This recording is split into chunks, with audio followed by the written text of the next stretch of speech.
Hello दोस्तों, and study YouTube channel में आपका बहुत बहुत स्वागत है।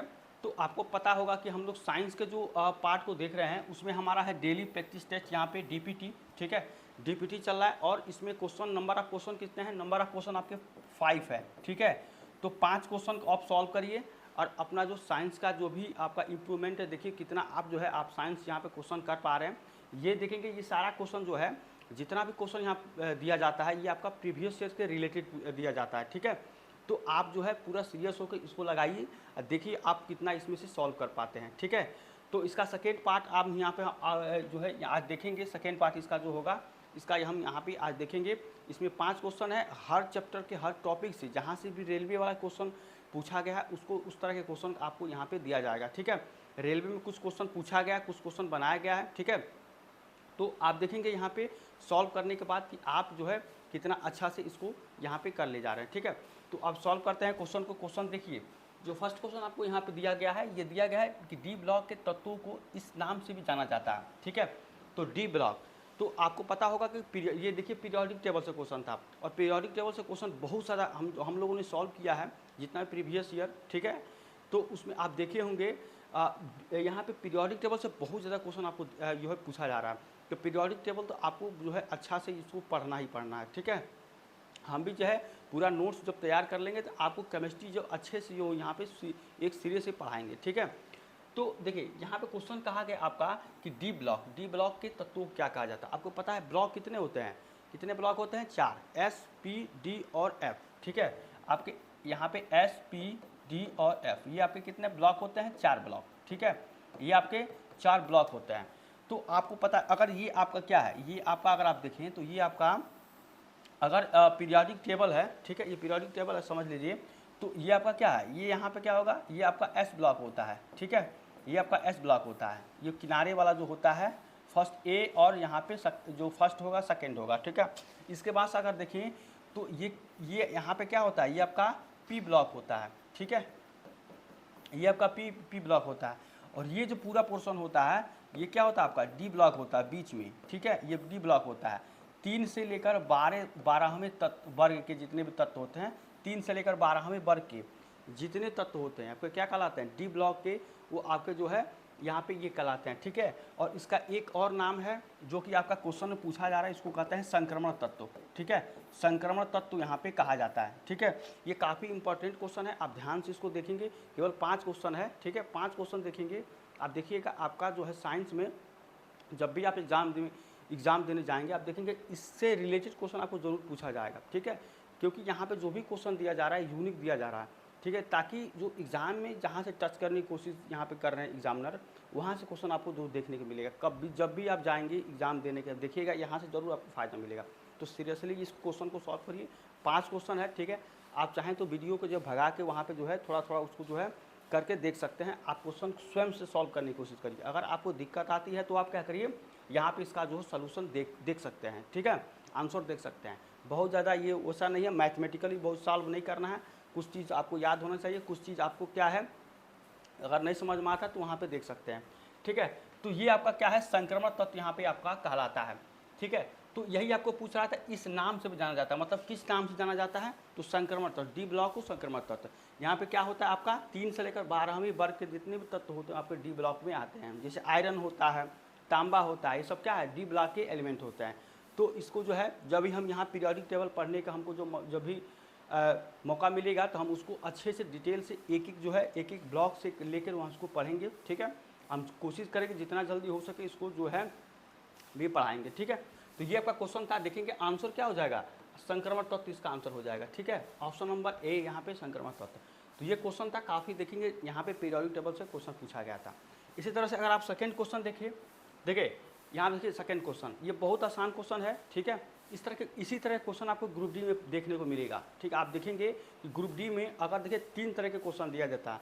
एक तो लो आपको यहाँ पे पूछा जाता है, लो, इसकी आप संख्या देखिए तो 25 से 30% आपका जो है यहाँ पे क्वेश्चन जो आपका रहता है। ठीक है, यहाँ पे थोड़ा सा यहाँ पे एक होता है मीडियम। ठीक है, मीडियम में इसमें भी आप देखिए कभी इसमें भी आपको जो है 30, यहाँ पे आपको 30 से लेकर 40% तक का क्वेश्चन यहाँ पे पूछा जाता है। उसके बाद से हाई क्वेश्चन में, ठीक है, तो हाई क्वेश्चन में भी देखिए आप यहाँ पे 20 से 30% यहाँ पे भी आपको क्वेश्चन देखने को मिलेगा। ठीक है, तो ये आपका रेशियो यहाँ पे जो है देखने को मिलता है कि आप 3 तरह के क्वेश्चन बनता है। तो ये देखिए सबसे लो वाले में जो आपको पूछा जाता है, सबसे लो वाला ये वाला क्वेश्चन है आपका सबसे लो वाले में। ऐसे में हाई में अगर आप जाएंगे तो मीडियम में थोड़ा सा आपको न्यूमेरिकल आ जाता है, जो न्यूमेरिकल टाइप के क्वेश्चन होते हैं मीडियम में न्यूमेरिकल आ जाएगा। न्यूमेरिकल बहुत आसान आ जाएगा। अगर मान लीजिए फोर्स कह रहा है तो आपको मास एक्सेलरेशन दिया रहेगा, फोर्स आपको निकालना है। ठीक है, आपको फोर्स दिया है, मास दिया है, तो एक्सेलरेशन आराम से निकाल लेंगे। तो उस तरह की जो है मीडियम में आपको क्वेश्चन आ जाता है, कुछ कुछ लो में भी आ जाता है। तो इस क्वेश्चन को आपको समझना बहुत ज़रूरी है कि क्वेश्चन किस टाइप का कितने लेवल का क्वेश्चन पूछा है। ठीक है, तो इस हिसाब से हमने क्या किया है कि पहले लो वाले दिए हैं, इसके बाद आप देखेंगे जैसे जैसे हम डीपीटी को बढ़ाते जाएंगे तो आप देखिए क्वेश्चन का जो आपका लेवल है उसको जो है बढ़ाते रहेंगे। ठीक है, तो आपके लिए जो है देखेंगे आप एग्ज़ाम में आपको बहुत बेनिफिशियल यहाँ पे होगा। ठीक है, तो ये आपका यहाँ पे था कि किस तरह से इसको सॉल्व करना। आप देखिए यहाँ पे क्या है, ये एकदम सिंपल क्वेश्चन, आप इसको ध्यान से देखिए। तो दिया है बल गुणे विस्थापन क्या होता है। तो बल गुणे विस्थापन क्या होगा, यहाँ पे ये वर्क होता है। ठीक है, F इंटू एस होता है। ठीक है, यहाँ पे क्या हो जाएगा, ये आपका कार्य होता है। ठीक है, ये आपका क्या कार्य होगा, ये क्या होगा, बल होगा। ठीक है, और ये आपका क्या होगा, विस्थापन। ठीक है, ये आपका विस्थापन होगा। तो यहाँ पे अगर आप देखें तो बल गुणे विस्थापन क्या होगा, ये आपका कार्य होता है। ठीक है, और कार्य करने की क्षमता क्या कहलाती है, ऊर्जा कहलाती है। कार्य करने की अगर आप यहाँ पे देखें तो कार्य करने की क्षमता, ठीक है, कार्य करने की क्षमता जो होती है वो आपको क्या कहलाती है, ऊर्जा कहलाती है। ठीक है, ऊर्जा यहाँ पे कहलाती है। ठीक है, तो ये भी आपका एग्जाम में जो है देखने को मिलता है। आपको यही क्वेश्चन पूछ देगा। यहाँ पे मान लीजिए क्वेश्चन दे दिया कि कार्य करने की क्षमता क्या कहलाएगी, तो कार्य करने की क्षमता क्या कहलाती है, ऊर्जा कहलाती है। ये भी क्वेश्चन के फॉर्म में आपको दिया जा सकता है। तो इस तरह से जो है आप जो है पूरा जो है अच्छे से उसको पढ़िए। ठीक है, अगर हमारे चैनल से जुड़े हैं तो इस तरह के जो भी प्रॉब्लम है आपको देखने को मिलेगा और उसका सलूशन भी अच्छे से मिलेगा। ठीक है, तो क्या कहलाएगा, यहाँ पे ऊर्जा हो जाएगा, कार्य करने की क्षमता। ठीक है, तो ये इसका आंसर ऑप्शन नंबर बी हो जाएगा। बल गुणा विस्थापन क्या होगा, कार्य के यहाँ पे ऊर्जा के बराबर यहाँ पे आपका हो जाएगा। सॉरी, ये नहीं होगा, यहाँ पे कार्य हो जाएगा। देखेंगे यहाँ पे ऑप्शन नंबर डी इसका होगा। ठीक है, ऑप्शन नंबर डी यहाँ पे होगा, कार्य हो जाएगा। ठीक है, बल गुणा विस्थापन किसके बराबर होगा, और कार्य करने की क्षमता क्या कहलाती है, ऊर्जा कहलाती है। तो ऑप्शन नंबर डी इसका आंसर हो जाएगा। ठीक है, तो बहुत अच्छा क्वेश्चन आप देखेंगे ये था। और लो में जो जितना भी लो लेवल का क्वेश्चन पूछा जाता है उसमें ये था। इसके बाद देखिए अगला क्वेश्चन आपको यहाँ पे कहा गया है। देखिए बहुत अच्छा क्वेश्चन है, इसको सॉल्व करें। न्यूमेरिकल फॉर्म में है ये क्वेश्चन कि किसी माध्यम में तरंग की गति, ठीक है, यहाँ पे तरंग की गति कितना दिया, 600 मीटर पर सेकंड दिया गया। यदि उसी माध्यम में यहाँ पे किसी बिंदु से 1 मिनट में इतना तरंगे गुजर रही है तो तरंग दैर्घ्य बताइए। ठीक है, लैम्डा की वैल्यू यहाँ पे आपको कह रहा है। तो सबसे पहले यहाँ पे देखेंगे जो वेलोसिटी आपको दिया गया है, तरंग की अगर गति की बात करें, तरंग की गति क्या है यहाँ पे, ये आपका 600 मीटर पर सेकेंड। ठीक है, 600 मीटर पर सेकेंड दिया गया है। ये आपकी तरंग की गति मतलब इसको ये आपका v हो जाएगा। और यहाँ पे अगर आवृत्ति देखें, आवृत्ति तो n होता है। ठीक है, आवृत्ति किसके बराबर होता है, n के। ये n निकाले तो कितना हो जाएगा यहाँ पे, अगर आवृत्ति यहाँ पे देखिए तो कितना हो जाएगा, ये देखिए ये 600 यहाँ पे तरंग दिया गया और मिनट कितना दिया है 60। तो 600 बाई कितना हो जाएगा यहाँ पे, ये हो जाएगा यहाँ पे 60, तो कितना हो जाएगा 10। ठीक है, यहाँ पे 10 हर्ट्ज यहाँ पे निकल के आ जाएगा आवृत्ति। ठीक है, आवृत्ति आपका 10 हर्ट्ज निकल के आ जाएगा। तो यहाँ पे जो आपका होता है वेलोसिटी किसकी बराबर होता है, एन लैम्डा के बराबर होता है। जो वेग होता है ये कितना हो जाएगा, एन लैम्डा। ठीक है, तो ये आपका क्या है, ये आपका गति है यहाँ पे, और ये आपका आवृत्ति है एन लैम्डा। तो यहाँ से लैम्डा ये क्या हो जाएगा, तरंग दैर्घ्य, यानी कि v equals to n lambda जो है इस फार्मूले से क्या करेंगे, यहाँ पे लैम्डा आसानी से निकाल लेंगे, जिसको क्या कहते हैं तरंग दैर्घ्य यहाँ पे इसको कहा जाता है। ठीक है, इसको कहते हैं, अगर देखें तो तरंग दैर्घ्य, यहाँ पे आपका तरंग दैर्घ्य जो होगा इसको लैम्डा से दिखाते हैं। ठीक है, तो ये क्या हो जाएगा, यहाँ पे लैम्डा निकालेंगे तो v बाई एन हो जाएगा। v कितना है यहाँ पे, ये है आपका 600। ठीक है, और ये कितना हो जाएगा 10, यानी कितना हो जाएगा, ये हो जाएगा 60। ठीक है, 60 यहाँ पे आपको मीटर यहाँ पे निकल के आ जाएगा। ठीक है, 60 मीटर। तो कितना आंसर हो जाएगा यहाँ पे 60 मीटर, ऑप्शन नंबर सी हो जाएगा। ठीक है, यहाँ पे सबसे पहले देखेंगे तरंग की गति है, ये कितना दिया गया, 600 दिया गया है। यदि उसी माध्यम में किसी बिंदु से 1 मिनट में इतना तरंगे गुजरती है, यानी 1 मिनट में, तो यहाँ से आवृत्ति निकालेंगे, 600 बाई 60 कर देंगे। देखिए यहाँ पे 1 मिनट है, तो 1 मिनट में कितना टाइम होता है, सेकेंड देखिए कितना होता है 1 मिनट में कितना सेकंड, 60 सेकंड होता है, ठीक है, 1 मिनट में होता है 60 सेकंड। तो इसके आधार पे आप 60 से यहाँ पे क्या करेंगे, इसको भाग दे देंगे, यहाँ पे 60 से भाग देंगे 600, ये आपका 10 आ जाएगा। और v equals to n lambda यहाँ पे करेंगे, इसी हिसाब से आप लेमडा जब निकालेंगे तो यहाँ पे लेमडा क्या आ जाएगा, लेमडा आ जाएगा v/n आ जाएगा। अब यहाँ से आप देखेंगे इजीली आपको यहाँ जो क्वेश्चन निकल के आ जाएगा, 600/10 करेंगे 60 मीटर, यहाँ पे जो लेमडा निकल के आपका आ जाएगा, ठीक है। तो ये आपका क्वेश्चन था, ऑप्शन नंबर सी आंसर होगा। अगला क्वेश्चन देखिए यहाँ पे, ये भी आपका जो है यहाँ पे क्वेश्चन बहुत अच्छा है कि एक 10 किलोग्राम का एक पिंड है, इतना मीटर की ऊंचाई पर गिरता है, ठीक है, उस पर लगने वाले गुरुत्वाकर्षण बल द्वारा किए गए कार्य बताइए, ठीक है। देखेंगे ये भी आपका मीडियम लेवल का क्वेश्चन है, न्यूमेरिकल से जुड़ी है, ठीक है। काफ़ी ज़्यादा जो लोग हैं वो कमेंट करते हैं कि न्यूमेरिकल कराइए, तो न्यूमेरिकल के भी क्वेश्चन जो है हम लेंगे, जो भी आपका थ्योरी बेस्ड क्वेश्चन है उसको भी लिया जाएगा।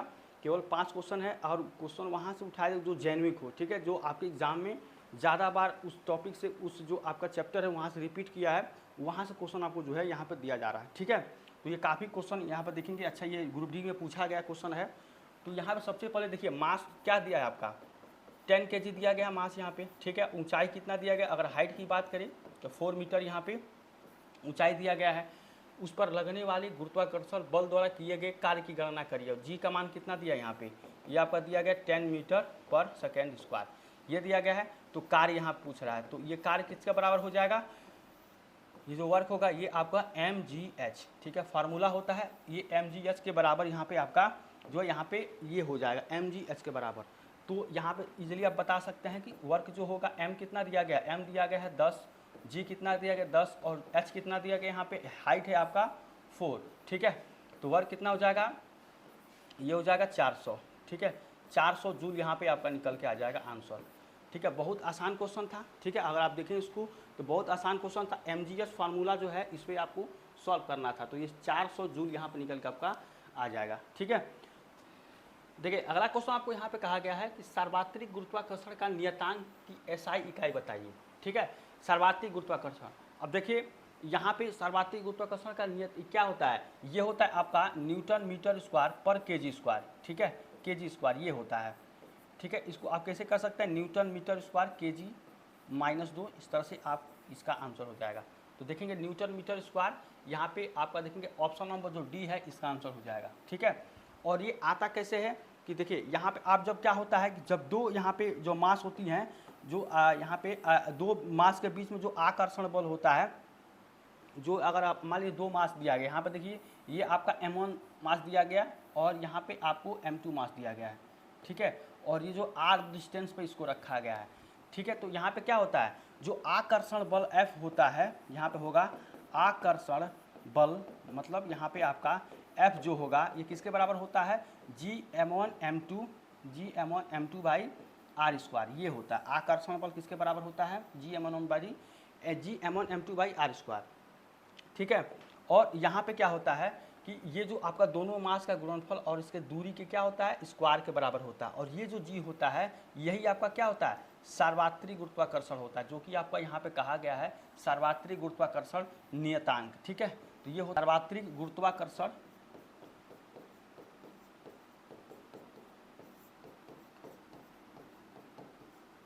ठीक है, ये होता है आपका सार्वत्रिक गुरुत्वाकर्षण नियतांक, जी जो होता है ये होता है, ठीक है। और जी का वैल्यू कितना होता है, ये होता है 6.67 इंटू 10⁻11, ठीक है, 10 की पावर, देखिए ये होता है आपका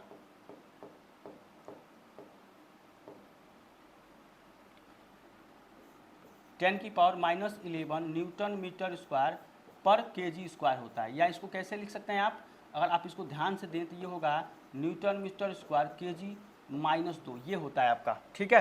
तो जी का वैल्यू 6.67 इंटू 10⁻, यहाँ पे 11 न्यूटन मीटर स्क्वायर पर केजी स्क्वायर, ये होता है। यही आपको यहाँ पूछ रहा था, ये आपका यूनिट पूछ रहा था, और ये आपका यहाँ से निकल के आपका आता है, ठीक है, आकर्षण बल F Gm1m2/r², ठीक है। तो इसको थोड़ा सा अगर आप देख रहे हैं थोड़ा गहराई तक इसको जब देखेंगे तो ज़्यादातर आपको याद रहेगा और जो है कॉन्सेप्ट यहाँ पे आपका जो है क्लियर रहता है।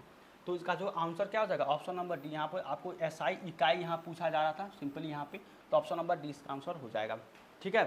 तो उम्मीद करते हैं आपको ये क्लास अच्छा लगा होगा, ठीक है। जितने भी क्वेश्चन है आप इसको सॉल्व करिए, आप देखेंगे आपको एग्ज़ाम में बहुत ज़्यादा इससे मदद मिलेगी। ठीक है, ये वहीं से क्वेश्चन आपको पूछा जा रहा है जो प्रीवियस ईयर के क्वेश्चन जो है उठाया है, जिस चैप्टर से जिस टॉपिक से, उसी क्वेश्चन को यहाँ पे आपको दिया जा रहा है। ठीक है, तो उम्मीद करते हैं आपको एग्ज़ाम में बहुत ज़्यादा इसका जो हेल्पफुल होगा। एकदम आप इसको लगाइए, एकदम आपको जो है हेल्पफुल होगा। आप देखेंगे एग्ज़ाम में जब भी देखेंगे बैठेंगे तो आप देखेंगे साइंस का जो भी क्वेश्चन होगा यहाँ से क्वेश्चन आपको जो है इस टॉपिक से क्वेश्चन देखने को जरूर मिलेगा।